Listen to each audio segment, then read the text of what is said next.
말씀 함께 봅니다. 함께 보실 하나님 말씀은 구약성경 민수기 11장입니다.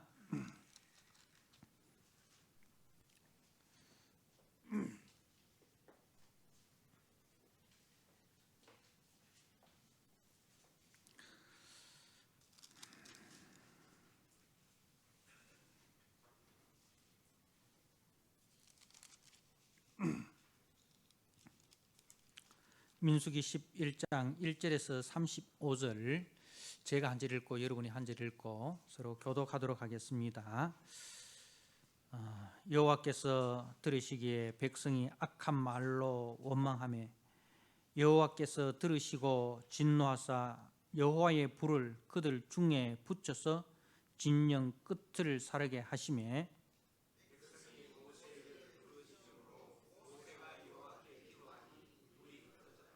그곳 이름을 다베라라 불렀으니 이는 여호와의 불이 그들 중에 붙은 까닭이었더라.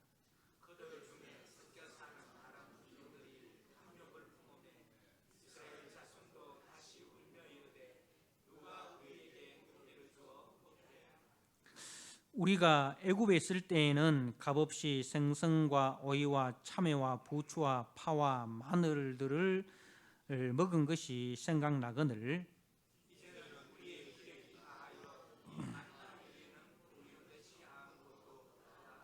만나는 가시와 같고 모양은 진주와 같은 것이라.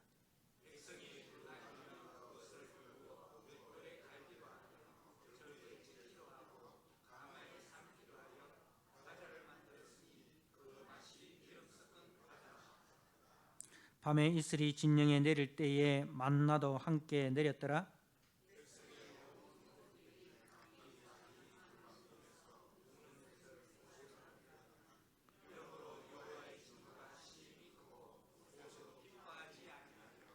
모세가 여호와께 여짜오되 어찌하여 주께서 종을 괴롭게 하시나이까?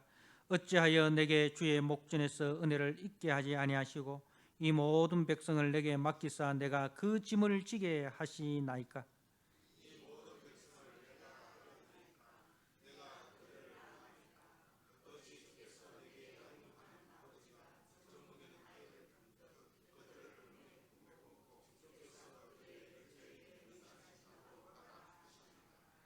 이 모든 백성에게 줄 고기를 내가 어디서 얻으리까?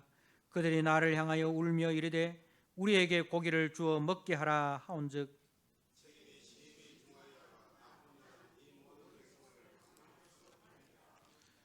주께서 내게 이같이 행하실진대 구하옵나니 내게 은혜를 베푸사 즉시 나를 죽여 내가 고난 당함을 내가 보지 않게 하옵소서.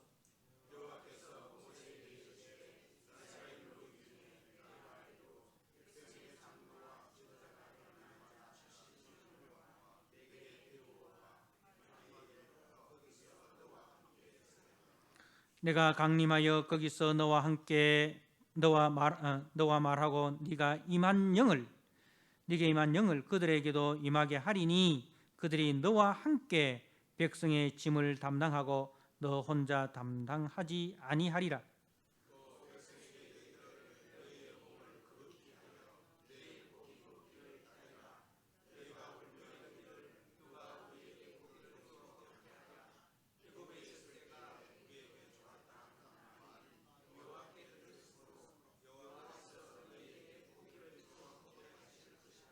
하루나 이틀이나 닷새나 열흘이나 20날만 먹을 뿐 아니라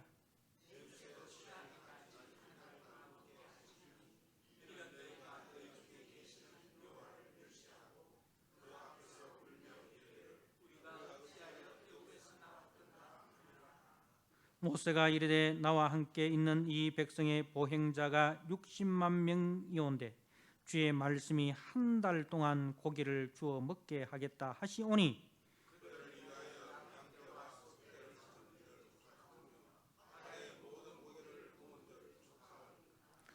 여호와께서 모세에게 이르시되 여호와의 손이 짧으냐 네가 이제 내 말이 네게 응하는 여부를 보리라.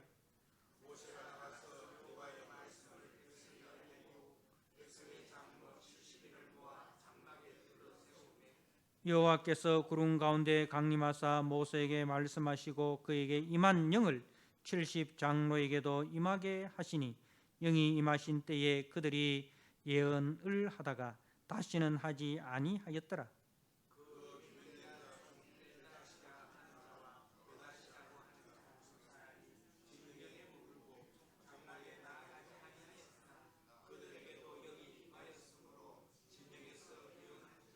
한 소년이 달려와서 모세에게 전하여 이르되 엘닷과 메닷이 진중에서 예언하나이다 하며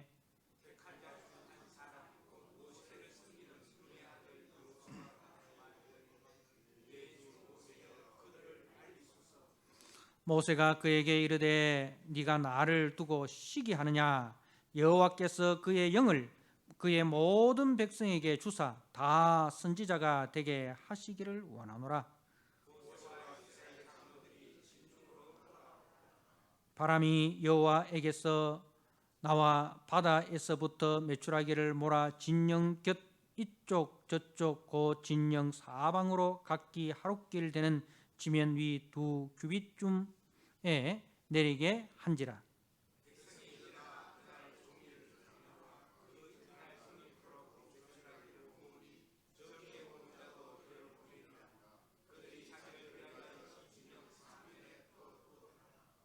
고기가 아직 이 사이에 있어 씹히기 전에 여호와께서 백성에게 대하여 진노하사 심히 큰 재앙으로 치셨으므로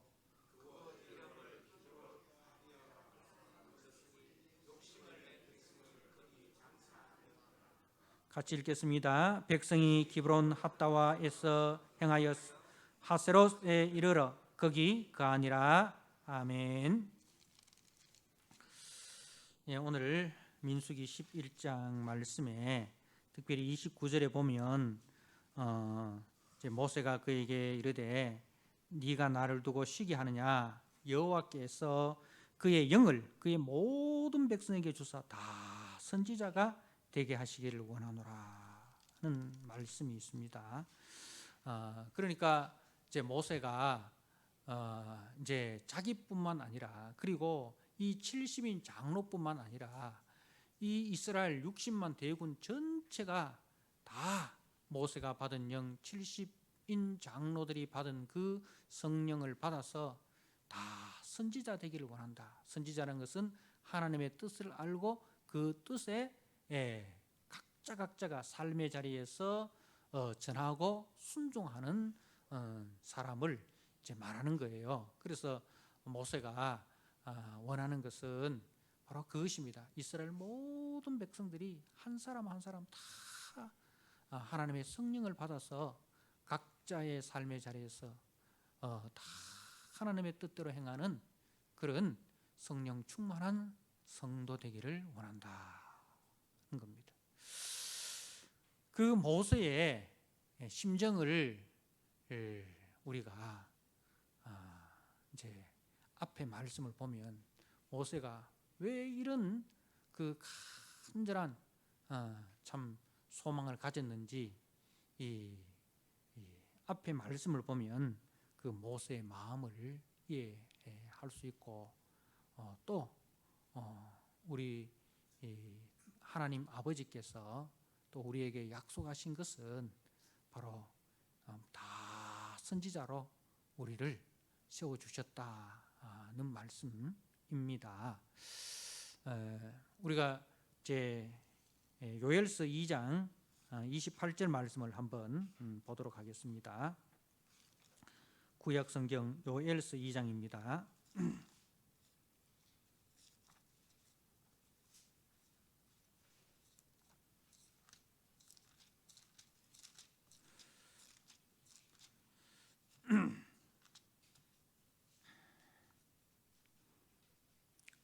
요엘서 2장 28절 구약 성경 1272쪽 저 호세아 다음에 요엘서 2장 28절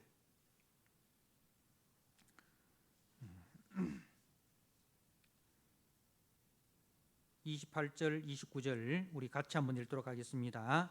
이후에 내가 내 영을 만민에게 부어 주리니 너희 자녀들이 장래 일을 말할 것이며 너희 늙은이는 꿈을 꾸며 너희 젊은이는 이상을 볼 것이며 그때에 내가 또 내 영을 남종과 여종에게 부어 줄 것이며 아멘. 자, 그리고 사도행전 2장 말씀을 한번 보도록 하겠습니다.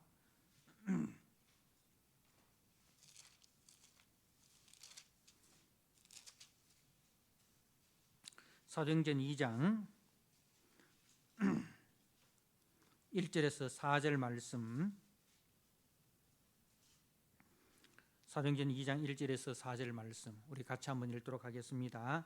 오순절 날이 이미 이름에 그들이 다 같이 한 곳에 모였더니 호련히 하늘로부터 급하고 강한 바람 같은 소리가 있어 그들이 앉은 온 집에 가득하며 마치 불의 혀처럼 갈라지는 것들이 그들에게 보여 각 사람 위에 하나씩 임하여 있더니 그들이 다 성령의 충만함을 받고 성령이 말하게 하심을 따라 다른 언어들로 말하기를 시작하니라. 자, 11절입니다. 11절 그레데인과 아라비아인들이라 우리가 다 우리의 각 언어로 하나님의 큰 일을 말함을 듣는도다 하고 그래서 이제 그 2장 16절 같이 한번 읽도록 하겠습니다. 베드로의 설교입니다. 2장 16절에서 20절 말씀 시작. 이는 곧 선지자 요엘을 통하여 말씀하신 것이니 일렀으되 하나님이 말씀하시기를 말세에 내가 내 영을 모든 육체에 부어주리니 너희 자녀들은 예언할 것이요 너희 젊은이들은 환상을 보고 너희의 늙은이들은 꿈을 꾸리라. 그때에 내가 내 영을 내 남종과 여종들에게 부어 주리니 그들이 예언할 것이요 내가 위로 하늘에서는 기사를 아래로 땅에서는 징조를 베풀리니 곧 피와 불과 연기로라. 주의 크고 영화로운 날이 이르기 전에 해가 변하여 어두워지고 달이 변하여 피가 되리라. 아멘.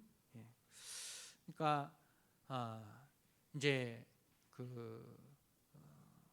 모세가 원했던 것, 그죠? 모세가 원했던 나뿐 아니라 우리 70인 장로뿐 아니라 이스라엘 모든 백성이 다 하나님의 성령을 받아서 선지자 되기를 원한다 했던 그 소원이 또 이 요엘 선지자를 통하여 예언되어지고 그리고 사도행전에서 오순절 성령 강림으로 말미암아 이 예언이 성취가 되어졌다는 말씀이지요. 그래서 오늘날 저와 여러분들에게도 이 오순절 성령이 임하셔서 우리로 하여금 예수가 그리스도임을 알게 하고 믿게 하고 그리고 우리의 삶 속에 우리의 심령 속에 예수를 주인으로 모시고 그 예수의 사람으로 우리가 살아가게 하신다는 말씀입니다. 자, 이제 그렇게 정리를 하고 우리가 민수기 11장 말씀을 한번 보도록 하겠습니다. 이 민수기 11장은 이제 1장에서 10장까지는 신의 광야에서 하나님으로부터 말씀을 받는 장면입니다. 그죠? 이제 그 하나님의 말씀을 받고 그리고 또 하나님께서 설계도를 주신 대로 이제 성막을 완공을 하고 그리고 이제 인구 조사를 하여 광야로 행진하는 모든 준비를 다 마치는 거예요. 어떻게 보면 이제 하나님으로부터 말씀을 받고 백성들이 다 그 말씀에 순종하기로 이제 서약을 합니다. 하나님과의 언약을 맺죠. 오전의 말씀으로 할 것 같으면 다 신앙 고백을 하는 거예요. 여호와가 나의 하나님이고 나는 하나님의 백성이고 나는 하나님의 말씀을 따라 순종하며 살겠습니다 하는 이제 하나님 앞에서 자신들의 신앙을 고백을 하는 겁니다. 자, 그리고 이제 오늘 이 11장 이후의 말씀은 이제 그 삶의 자리로 나아가는 겁니다. 신앙 고백을 하고 이제 드디어 행진을 합니다. 삶의 자리로 나아가는 거예요. 그 삶의 자리에서 그 신앙 고백이 신앙의 삶으로 사라져야 되는 거예요. 자, 그런데 과연 그 신앙 고백대로 그 신앙의 삶이 사라지는가? 우리가 교회에서 예배를 드리고 말씀을 듣고 은혜를 받고 하나님 앞에 한 주간 또 내가 오늘 주신 말씀을 따라 힘써 살고 하나님의 그 영광을 세상 가운데 드러내고 십자가의 자리로 내려가서 부활의 꽃을 피우겠습니다. 이 결단을 하고 우리가 이제 세상 속으로 나아갑니다. 가정으로 들어가고 또 직장으로 들어가고 우리 이웃과의 관계 속으로 우리가 들어갑니다. 자, 이제 1절에 여호와께서 들으시기에 백성이 악한 말로 원망하매 여호와께서 들으시고 진노하사 여호와의 불을 그들 중에 붙여서 진영 끝을 불사르게 하시매 여호와께서 들으시고 그러니까 이 말 들으시고라는 말이 반복되어 있는 거죠. 그러니까 이 말은 뭐예요? 이 원망과 불평이 잠깐 어쩌다가 한두 사람 그렇게 나타난 게 아니라 들으시고라는 말이 반복된 것은 뭐예요? 계속해서 원망이 한두 사람이 아니라 이 원망이 이 누룩처럼 점점 번져가고 있는 거예요. 그죠? 여기서도 그리고 저기서도 우죽순 비온 뒤에 그 대나무 죽순이 솟아나듯이 우죽순으로 여기저기서 이제 그 악한 말로 이제 원망을 하는 것을 그 모습을 우리가 이제 생각해 볼 수 있는 거예요. 자, 그래서 이제 하나님께서 진영 끝을 불사르게 사르게 하셨다. 그러니까 그게 뭐냐면은 이제 저 진영 끝에서부터 시작되었다. 그 출발점이 그렇다라는 거죠. 그래서 이제 참 신앙생활이라는 것이 신앙 고백만으로 되어지는 건 아니다. 그 신앙의 고백이 이 신앙생활 속으로 들어가면 무참하게 여지없이 너도 나도 다 깨어지는 것을 우리가 경험하게 된다는 거예요. 여러분, 우리가 말씀을 몰라서 말씀을 살아내지 못하는 것 아니잖아요. 그죠? 남편의 역할이 뭔지 몰라서 가정에서 남편의 역할을 못하는 것 아니잖아요. 그리스도인의 아내가 어떻게 생활해야 되는지를 몰라서 우리가 살아내지 못하는 것 아니잖아요. 우리가 성도가 직장 속에서 어떻게 생활해야 되는지 몰라서 우리가 살아내지 못하는 것 아니잖아요. 우리가 말씀을 들어서는 다 이론적으로는 다 압니다. 그죠? 이론적으로는 다 압니다. 근데 막상 그 삶의 실제 속에서 우리가 살아내지 못하는 겁니다. 아내의 역할을 하지 못하고 남편의 역할을 하지 못하고 성도의 역할을 하지 못하고 하니까 여기저기서 이제 막 깨어지는 소리가 나는 거예요. 가정이 깨어지고 직장이 깨어지고 성도의 영혼이 깨어지고, 그죠? 곳곳에서 그 깨어지는 그 소리가 막 이렇게 들리는 겁니다. 하나님이 이제 들으시는 거예요. 하나님께서 성도의 가정에서 부부간의 관계가 깨어지고 부모와 자녀의 관계가 깨어지고 형제간의 관계가 깨어지고 교회 안에서 성도와 성도의 관계가 깨어지고 교회가 분열되어지고 직장 속에서 성도가 성도의 역할을 하지 못해서 믿지 않는 사람들이 성도를 비방하고 교회를 비방하고 하나님을 비방하는 그 소리를 하나님이 들으시고 그죠? 그래서 이제 그 4절 말씀에 보니까 그들 중에 섞여 사는 다른 인종들이 탐욕을 품으며, 그 다음에 또 문제는 뭐냐, 또 탐욕을 품는, 욕심을 품는 거예요. 욕심을 품는. 탐욕을 품음에 이스라엘 자손이 다시 울며 이르되 누가 우리에게 고기를 주어 먹게 하랴. 고기를 주어 먹게 하랴. 또 고기 타령인 거예요. 그리고 그 다음에 우리가 애굽에 있을 때는 값없이 생선, 오이, 참외, 부추, 파, 마늘들을 먹은 것이 생각나거든. 그러니까 여러분, 우리도 이제 요즘 어른들 이야기하는 거 보면 옛날이 좋았다, 옛날이 좋았다 그런 이야기 많이 하잖아요. 옛날로 한번 돌아가 보실래요? 보릿고개로 한번 돌아가 보실래요? 등록금 못 내가지고 학교에 선생님한테 회초리 맞고 집에 가서 등록금 갚고 오기 전에는 학교 나오지 마라. 그런 소리 한번 들어보실래요? 날은 추운데 뗄감은 없고 산에 나무하러 가는 그 시절로 돌아가 보실래요? 그 사람들은 늘 뭡니까? 현실에 만족하지 못하고 계속해서 과거의 것을 미워하는 거예요. 과거의 것을 미워하는 거예요. 저는 과거로 안 돌아갑니다. 현재가 좋습니다. 어렸을 때 추워가지고, 그죠? 따뜻한 옷이나 하나 제대로 입었습니까? 겨울에 되면은 애들 보면 니나 없이 다 콧물 질질 흘리고, 그죠? 손은 다 이렇게 갈라져 트고, 그래 나무 난로에 은발 녹인다고 해가지고 양발 다 태워 먹고, 그게 이제 우리의 과거 아닙니까? 근데 사람들은 다 옛날이 좋았더라 이렇게 이야기하는데, 정말 옛날이 좋았느냐? 정말 이스라엘 백성들이 값없이 애굽에서 먹었습니까? 거기서 우리가 출애굽기에 보면 이스라엘 백성들이 그죠? 하나님 앞에 부르짖었다, 탄식하며 부르짖었다 이 말입니다. 하나님 제발 좀 건져 주십시오.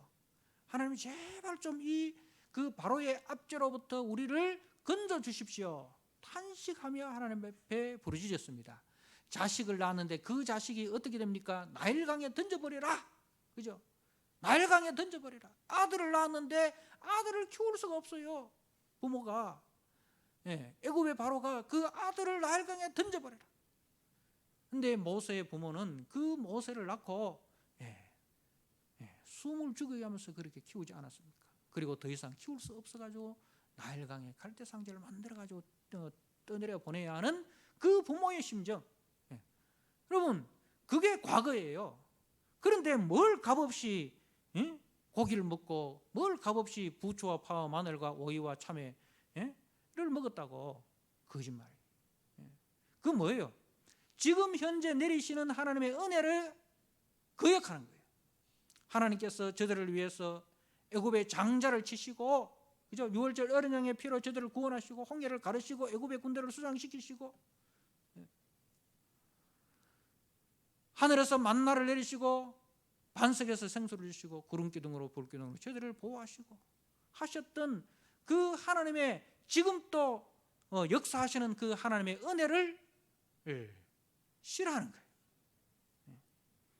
다시 말해서 이제 과거를 미워하고 현재를 악평하는데, 이게 이제 죄가 말입니다. 죄는 전념성이 굉장히 강해요. 그래서 이제 우리 예수님 또 바리새인의 누룩을 조심해라, 사두개인의 누룩을 조심해라. 그리고 이제 그 유월절 다음 날이 무교절입니다. 무교절은 왜 무교절입니까? 무교병을 먹는 절기라, 그렇게 해서 무교절이에요. 무교병이 뭐냐면은 누룩을 넣지 않는 떡을 말하는 거예요. 누룩을 넣지 않는 떡. 그래서 구원받고 난 이후에는 누룩을 넣은 떡을 먹지 마라. 누룩은 죄를 상징하는 거예요. 그러니 죄와는 상종하지 말아라. 죄와는 상종하지 말아라. 그 뜻입니다. 그래서 이제 죄는 이렇게 전염성이 강합니다. 그러면서 이제 하는 말이 6절에 이제 우리의 기력이 다하여 이 만나 외에는 보이는 것이 아무것도 없도다. 만나 외에는, 이 말은 무슨 뜻이에요? 야, 만나 참 귀하다, 이런 뜻입니까? 기껏이 맞나? 하나님께서 주시는 것이 기껏이 맞나? 이런 뜻입니까? 어느 뜻이에요? 후자죠, 그죠? 야, 하나님께서 만나를 우리에게 주신다 이런 뜻이 아니고 하나님께서 기껏 준다는 게 이 딸랑 만나 하나? 딸랑이 만나 하나? 이런 이제 하나님이 주신 은혜에 대해서 감사하는 마음이 아니라 하나님의 은혜를 하찮게 얘기하는 거예요. 하나님이 주신 은혜를 하찮게 얘기해요. 나 같은 죄인을 구원하셔서 하나님께서 주님의 몸된 교회에 집사의 직분으로 세우셨다. 권사의 직분으로 세우셨다.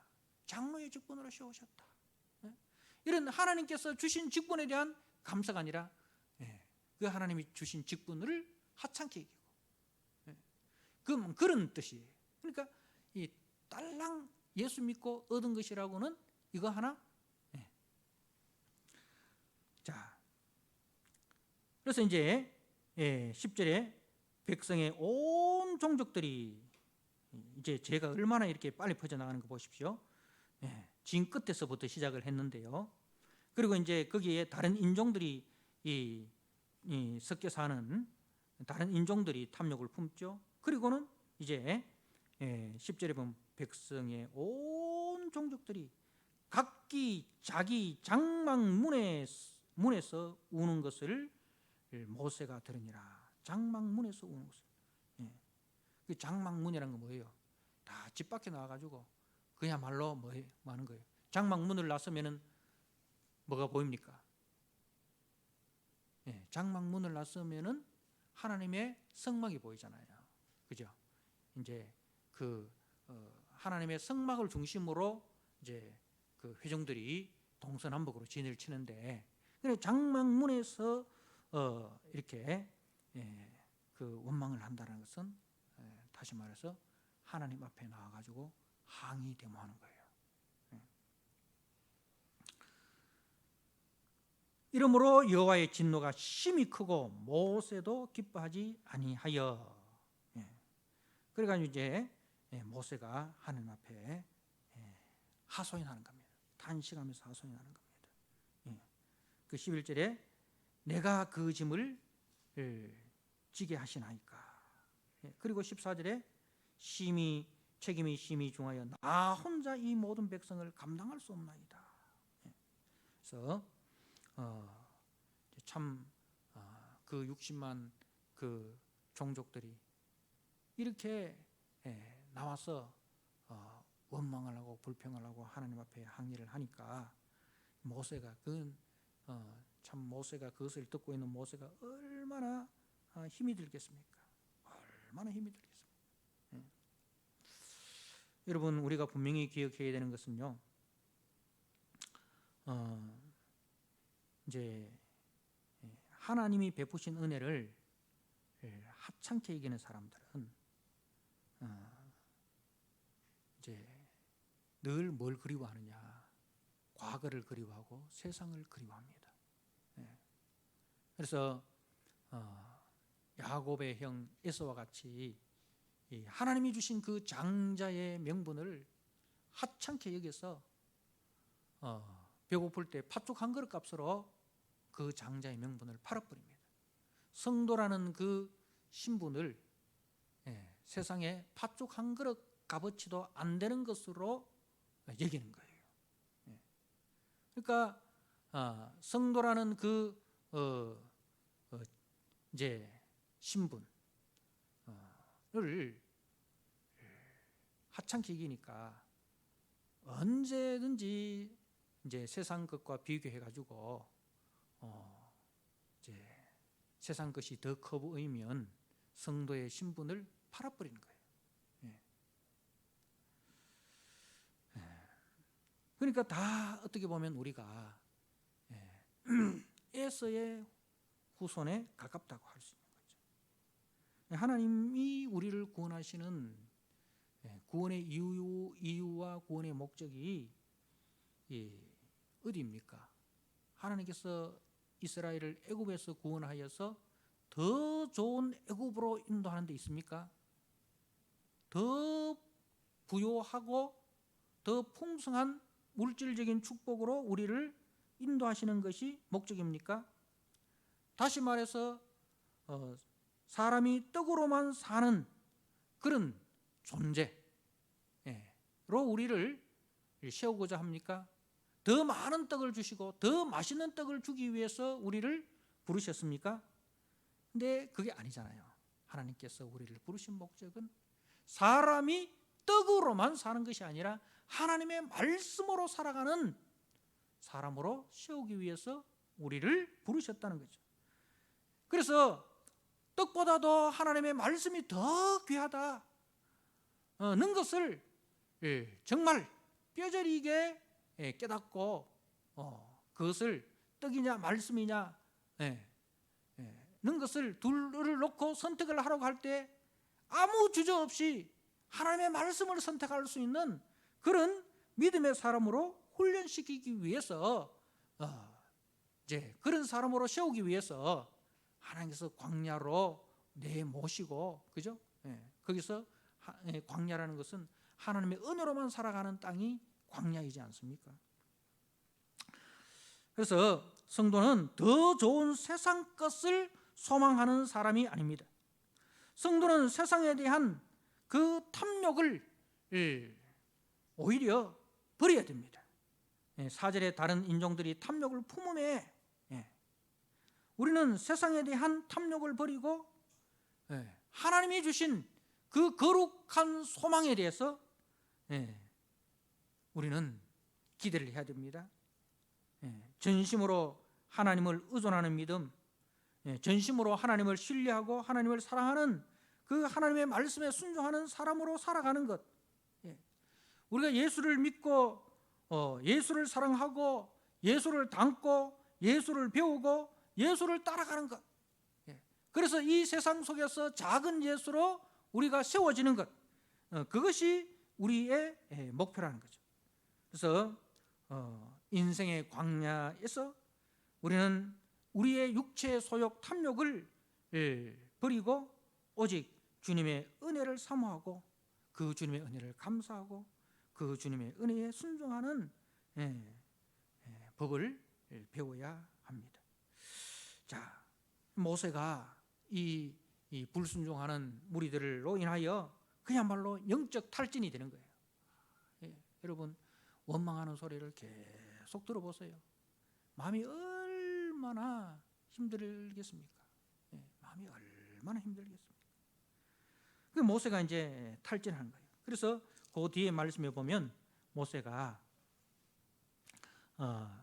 15절에 주께서 내게 이같이 행하실지 구하옵나니 내게 은혜를 베푸사 즉시 나를 죽여 내가 고난당함을 내가 보지 않게 하옵소서. 뭐예요? 하나님, 차라리 날 데려가십시오. 이런 꼴 계속 보게 하실라걸랑 나 지금이라도 데려가십시오. 그게 주님이 내게 베푸시는 은혜입니다. 내게 은혜를 베푸사 즉시 나를 죽여 내가 고난당함을 내가 보지 않게 하옵소서.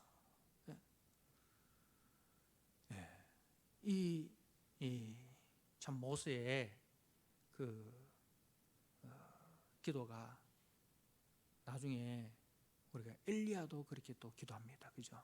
엘리야가 아합 왕, 북이스라엘의 그 아합 왕 시대에 영적 부흥을 갈망을 하고 그 갈멜산에서, 그죠? 영적 대부흥 운동을 일으키는데, 근데 그 부흥의 불길이 홀로 타오르는 것이 아니라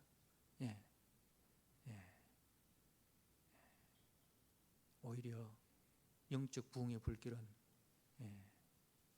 타오르지 않고 이세벨의 그 분노만 타오르게 되는 거예요.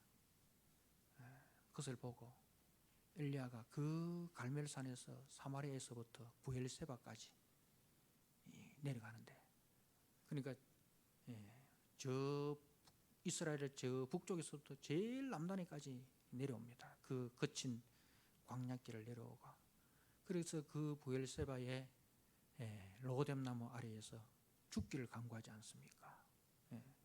죽기를 간구하지 않습니까? 그러니까 이 영적 거장들이요, 이렇게 영적으로 탈진할 때가 있습니다. 영적 거장들도 이렇게 탈진할 때가 있다는 거죠. 자, 그때 이제 하나님께서 해결책을 제시를 해줍니다. 오늘 그 하나님의 해결책이 16절에 보면 여호와께서 모세에게 이르시되 이스라엘 노인 중에 네가 알기로 백성의 장로와 지도자가 될 만한 70인을 모아 내게로 데리고 와서 회막에 이르러 거기 너와 함께 서라, 그렇게 합니다. 그래서 이제 이 장로와 지도자가 나오는데, 장로는 뭐냐면은 그 나이가 많고 인생의 경륜과 지혜와 등망을 갖춘 사람, 이게 장로예요. 그래서 이건 인격적인 부분이죠. 하나님 앞에 70인 장로로 시험을 받는 사람들의 그 모습, 첫 번째는 바로 인격적인 부분입니다. 하나님을 향한 그 경륜과 지혜와 등망이 있는 인격적인 사람. 그리고 두 번째, 지도자라는 것은 이제 군사 행정에 유능한 실력자라는 이야기하는 거예요. 실력. 그러니까 이제 하나님의 사람으로 세워지는데 필요한 두 가지가, 첫째는 인격적인 부분이고 두 번째는 실력적인 부분이라는 거죠. 인격과 실력. 어떤 사람은 인격이 있는데 실력이 좀 안 되는 사람, 어떤 사람은 실력은 있는데 인격이 안 되는 사람. 그게 아니고 이제 여기서는 인격과 실력 이 이제 있는 사람을 데려오라. 그 70인 사람을 모세가 데리고 옵니다. 그러면서 이제 17절에 내가 강림하여 거기서 너와 말하고 네게 임한 영을 그들에게도 임하리니, 그러니까 그런 가운데 하나님의 성령이 저들에게 부어집니다. 자, 그래서 그들이 너와 함께 백성의 짐을 담당하고 너 혼자 담당하지 아니하리라. 그러니까 모세가, 지금까지는 모세가 혼자 담당했던 짐을 이제 이 70인 장로들과 함께 짐을 나누어지는 거예요. 짐을 나누어지는 거예요. 그게 이제 직분자라는 거죠. 우리가 성령의 충만함을 받으면 뭐예요? 교회가 져야 할 짐이 보이는 거예요. 교회가 져야 할 짐이 보이는 거예요. 그러면은 그 짐을, 아이고 목사님 혼자 지십시오, 장로님들 지십시오, 중직자들 지십시오, 이렇게 짐을 떠맡기는 것이 아니라 그 교회가 져야 할 그 짐을 내가 져야 할 짐으로 생각하는 거예요. 내가 져야 할 짐으로 생각을 하고 그 짐지는 자로 나아가는 것이 뭐예요? 성령 충만이라는 거죠. 우리가 성령 충만 받으면은 뭐 예언을 하고 방언을 하고 병을 고치고, 그거는 은사예요, 은사. 그리고 모든 은사는 뭐 가운데 해야 된다? 사랑 가운데, 그죠? 사랑으로 나타나야 된다 이거죠. 그래서 이제 고린도전서 12장, 13장, 14장 이제 이 은사장이잖아요. 모든 것을 사랑 가운데 해야 되는 거죠. 그래서 사랑장이라는 하는 그 13장, 고린도전서 13장에 내가 천사의 말을 하고, 그죠? 사람의 방언을 하고 해도 사랑이 없으면 소리나는 구리와 울리는 꽹과리가 되고, 모든 은사를 은사되게 하는 것은 뭐예요? 사랑이라는 거죠. 모든 은사를 은사되게 하는 것은 사랑이다. 그래서 이제 70인 장로들의 역할은, 성령의 충만함을 받은 70인 장로들의 역할은 이제 뭐냐면 교회가 져야 할 짐이 보입니다. 아, 우리 교회에서 이건 내가 져야 할 짐이구나. 짐이 보이는 거예요. 내가 수고해야 될 부분, 내가 헌신해야 될 부분, 이 보이는 거예요.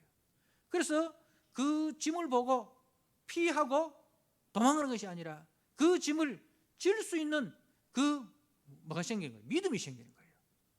뭐가 생긴다? 교회에 대한 사랑이 생기는 거죠. 형제에 대한 사랑이 생기는 거예요. 그러니까 교회에서 어떤 조금 문제가 있고 뭐 그런 사람이 보이면 피해서 도망가야지. 아이고, 이 교회는 저런 사람 때문에 교회가 안 되겠다. 그래서 그 사람을 피해서 도망가는 것이 아니라 저 사람을 도울 수 있는 일에 혹시 내가 쓰임을 받을 수 있지 않을까? 내가 저 사람을 위해서 도울 수 있는 부분이 어떤 부분이 있을까? 예. 짐을 보일 때, 짐이라고 느껴질 때에 그 짐을 내가 질 수 있는 방법을 모색하는 것. 그게 성령 받은 사람의 특징이에요. 예. 우리가 가정에 어떤 이제 힘든 일이 있으면 부모는 어떻게 생각합니까?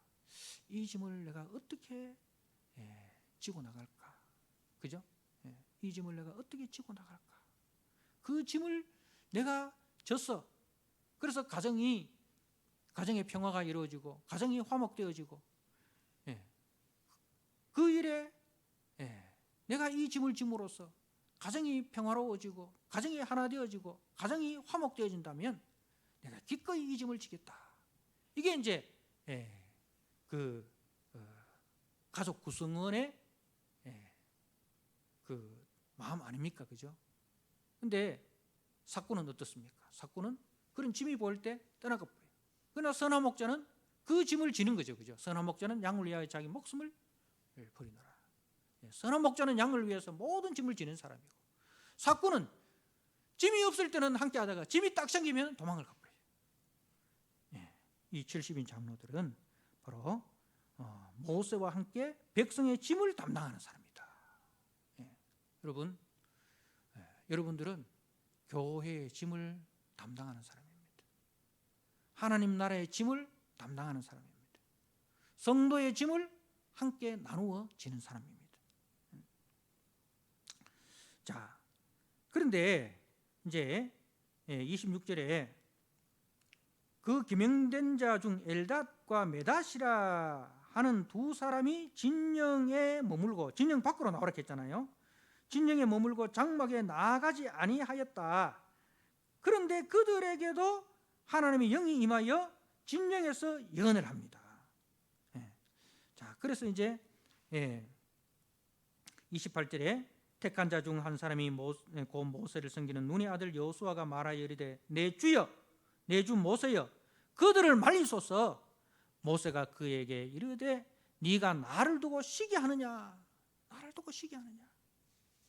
여호와께서 그의 영을 그의 모든 백성에게 주사 다 선지자 되게 하시기를 원하노라. 여러분, 이제 여호수아는 모세를 지근거리에서 보좌하는 참 신실한 사람입니다. 그런데 보니까 이 엘닷과 메닷은 모세의 명령이 내려졌는데 그 명령에 순종하지 않았는 거예요. 그런데 그 명령에 순종하지 않았는데 하나님이 약속하신 성령이 그들에게도 임한 거예요. 그러니까 여호수아가 가만히 생각해 보니까 이러다가는 모세의 그 지도력이 깨어질 수 있다. 지도자가 명령했는데 그 명령대로 안 했는데도 일이 되는 거라.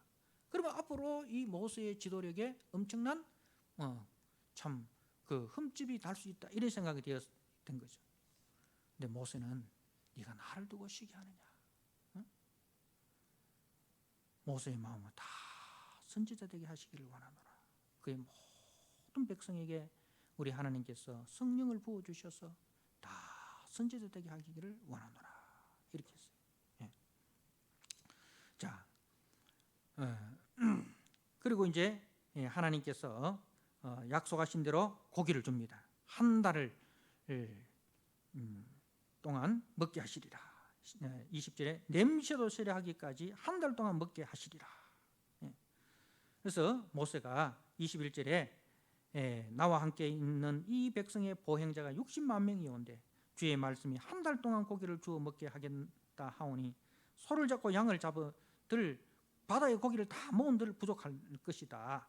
그런데 하나님이 말씀하시기를 여호와의 손이 짧으냐? 네가 이제 내 말이 네게 응하는 여부를 보리라. 그죠? 자, 그래서 하나님께서 하나님의 능력과 은혜로 이제 그 바다에 메추라기를 모으는데요. 지면 위 2규빗쯤에 내리게 한지라. 이 말은 이 2규빗이라는 것은 이제 이 팔꿈치 길이를 이야기하는 거예요. 여기 45cm에서 50cm. 50cm를 해도 1m, 45cm 하면 90cm. 그죠? 그러니까 이 메추라기가 나는 게 저 하늘 높이 나는 게 아니라 지면 위 90cm에서 1m 사이로 이렇게 날아다니는 거라. 그러면 사람들이 원하는 대로 다 잡을 수 있잖아요. 그죠? 원하는 대로 메추라기 다 잡을 수 있는 거라. 예. 그래서 32절에 백성이 일어나 그날 종일 종야와 그 이튿날 종일토록 메추라기를 모았는데 적게 모은 자도 10호멜이라 그들이 자기를 위하여 진영 사면에 펴두었더라. 자기들을 위하여. 그러니까 이제 한 호멜하고 그 이제 2 해놨잖아요. 2 해놨는 그 밑에 보면 한 호멜이 약 220리터. 220리터. 그러니까 이거 어마어마한 양이잖아요. 예, 어마어마한 양을 모았습니다. 그리고 그 진영에 막 잡은 메추라기를 쫙 다 펴놓은 거예요. 여러분,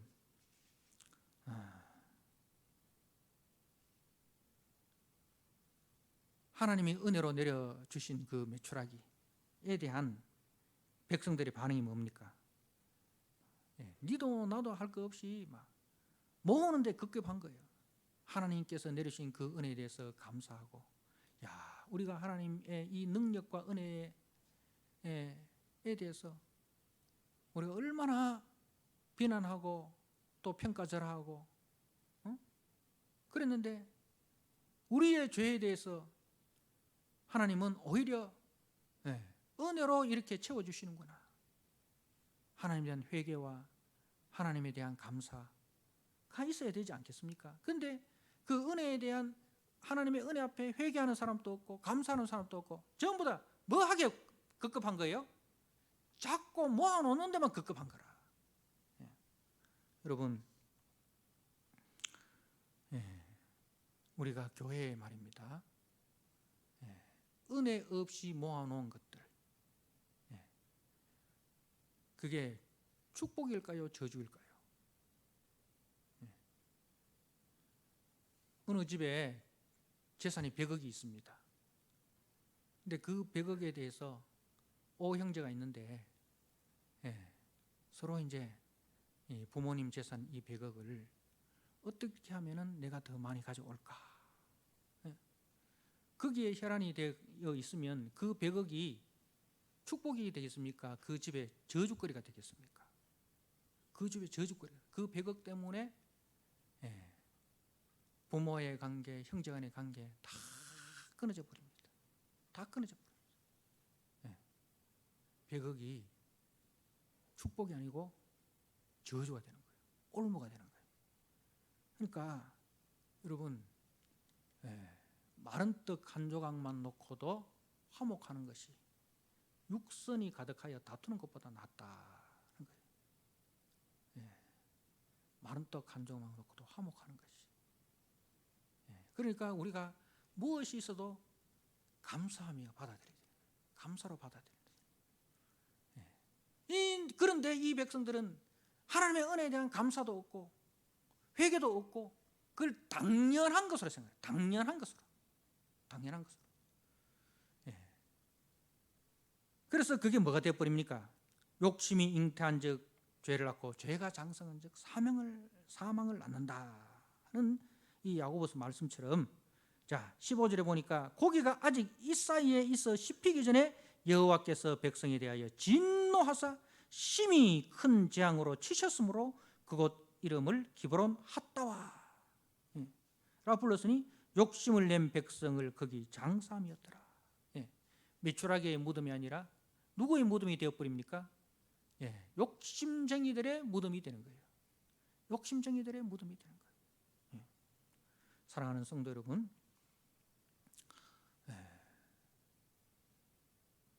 우리는 오늘 이 말씀을 통해서 참 신앙생활이란 뭔가를 다시 한번 생각하시기 바랍니다. 신앙생활을 내가 예수의 힘을 입어서 예수의 힘을 빌어서 내 탐욕을 채우는 그런 수단으로 예수를 그렇게 생각을 한다면 여러분은 그건 신앙생활이 아닙니다. 그건 신앙생활이 아닙니다. 하나님은 절대로 그걸 기뻐하지 않습니다. 그렇게 생각하는 그 자리가 무슨 자리가 되겠습니까? 탐욕의 무덤이 될 것입니다. 우리가 신앙생활이라는 것은 내 탐욕을 버리는 거예요. 탐심을 버리는 거예요. 그리고 하나님이 주시는 성령의 충만함을 받아서 성령의 인도하심을 따라서 살아가는, 성령의 인도는 어디로 우리를 인도합니까? 하나님을 사랑하고 이웃을 사랑하는 그 길에 내가 낮아지고 내가 섬기고 내가 희생하고 내가 그 짐으로 그렇게 교회를 평안하게 하고 가정을 평안하게 하고 이웃과의 관계를 평안하게 하는 그 일에 나를 도구로 부르셨다. 그리고 그 일에 도구로 쓰여지는 것이 그게 신앙생활이고 그 일에 하나님이 우리를 부르셨다 이거예요. 그렇지 아니하고 우리가 계속적으로 탐욕만 추구하면 하나님이 기뻐하지 않으신다 하는 겁니다. 자, 그리고 제 모세가 나를 두고 시기하느냐라고 했는데 교회는 이제 시기 질투가 없어져야 됩니다. 그러니까 시기와 질투라는 건 뭐예요? 누가 나보다 좀 더 많이 가지고 좀 더 높은 곳에 올라가고 좀 더 잘나고 이렇게 하면 그게 배가 아픈 거잖아요. 그죠? 그래서 이제 교회는 서로 비교하면서 누가 크냐는 그것으로 다투고 시기하는 것이 아니라는 거예요. 모세의 마음은 뭐예요? 다 하나님의 성령을 받아서 짐을 서로 져주는 사람 되는 것. 근데 교회는 시기가 일어나면 안 됩니다. 시기가 얼마나 무서우냐? 그 뒤에 바로 12장에 이제 모세의 형제 이야기 나오죠. 미리암, 아론, 모세 세 명이 나오는데 이 미리암이 주동이 돼 가지고 모세에게 반기를 준 거죠. 이 미리암의 요거는 뭡니까? 오늘 말씀에 보면 2절에 12장 2절에 그들이 이르되 여호와께서 모세와만 말씀하셨느냐 우리와도 말씀하지 아니하셨느냐. 그러니까 야 우리도 다 선지자인데 왜 니만 니는 또 우리 삼형제 중에 네가 제일 막내 아니냐? 막내가 제일 또 지도력이 이렇게 크다 이 말입니다. 그러면서 이제 모세가 구스 여인을 취한 것을 가지고 이제 시비를 거는 거죠. 이게 정확하게 이 구스 여인이 누구인지는 알 수 없습니다. 뭐 이제 십보라를 구스 여인이라 하기도 하고 십보라가 모세의 첫 번째 아내인 십보라가 죽고 모세가 이 구스 여인 이디오피아 여인을 취한 것으로 그렇게 이제 보는데 어떻든 이제 그것이 하나님께서 허락하셔서 한 일이에요. 하나님께서 허락하셔서 한 일인데 근데 이 이제 흠집 잡기 위해서 트집 잡기 위해서 보는 거예요. 지도자의 어떤 그런 흠집을 잡기 위해서 트집을 잡기 위해서 다 보고 있다가 그게 이제 딱 이렇게 자기들 기준에서 흠집이 되니까 뭐예요? 그걸 끄집어내 가지고 시비를 거는 거예요. 그러면서 이제 지도력을 우리가 분할하자. 지도력을 분할하자. 독점적인 권리를 행사하지 말고 우리가 함께 나누자. 이렇게 이제 권력력의 모세는 뭐예요? 지도자를 짐을 지는 자리로 생각하잖아요. 짐을 지는 자리, 그죠? 나와 함께 짐을 지는 사람. 근데 이 미리암과 아론은 이걸 뭐로 생각하는? 권력으로 생각하는 거죠. 군림하는 권력으로. 그건 교회에서 우리가 목사다, 장로다, 권사다 하는 것은 짐을 지는 자리예요. 그래서 중직자라는 것은 짐 지는 자리예요. 짐을 지는 자. 짐을 지는 자. 권리는 다른 사람들이 다 행사하도록 놔두고 우리는 짐을 짓게. 그게 이제 지도자의 자세예요. 모세는 그 모세의 온유함이 지면의 모든 사람보다 더하더라 이래 됐잖아요. 이 온유함이라는 건 누구의 성품입니까? 예수님의 성품. 나는 마음이 온유하고 겸손하니. 짐을 지는 사람은 겸손한 마음이 낮아지는 사람이죠. 하나님의 뜻만 이루어지면 된다. 하나님의 뜻만 이루어지면 그 하나님의 뜻에 목숨을 거는 거예요. 자기가 높아지고 자기가 낮아지고 그게 관계없는 거예요. 근데 하나님 누구 편 듭니까? 모세 편 들지 않습니까? 하나님 다 아십니다.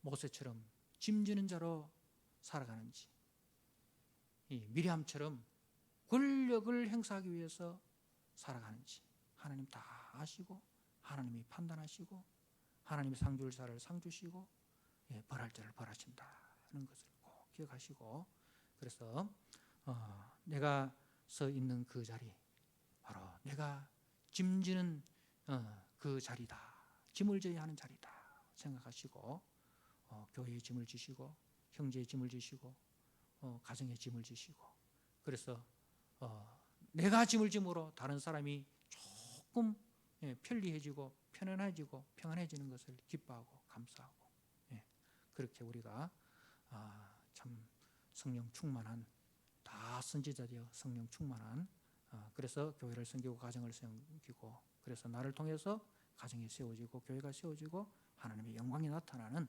그런 저와 여러분 되시기를 주님의 이름으로 축복합니다. 아멘. 우리 하나님 아버지, 오늘 말씀을 통해서 모세의 그 소원을 봅니다. 모든 사람들이 다 나와 같이 선지자 되기를 원한다. 하나님, 그 모세의 소원대로 하나님의 때가 되셔서 우리 모두에게 성령을 부어 주셨습니다. 하나님 아버지, 성령 받은 저희들은 우리의 탐욕과 우리의 탐심을 다 내려놓고, 아버지, 우리 주님께서 우리의 짐을 대신 져 주신 것처럼 우리도 주님의 몸된 교회의 짐을 지는 자로, 가정의 짐을 지는 자로, 이웃의 짐을 지는 자로 우리가 서기를 원합니다. 주여, 우리에게 다시 한번 성령의 충만함을 허락하여 주시옵시고, 우리가 져야 할 짐이 보여지게 하여 주옵소서. 그리고 그 짐을 회피하는 자들이 아니라 그 짐을 지고 나아가는 자들이 되게 하여 주옵소서. 그리하여 신앙 고백이 신앙의 삶으로 아버지 나타내어지는 아버지 우리 모든 성도들이 되게 하여 주옵소서. 예수님께 하신 이름으로 감사하며 기도드리옵나이다. 아멘.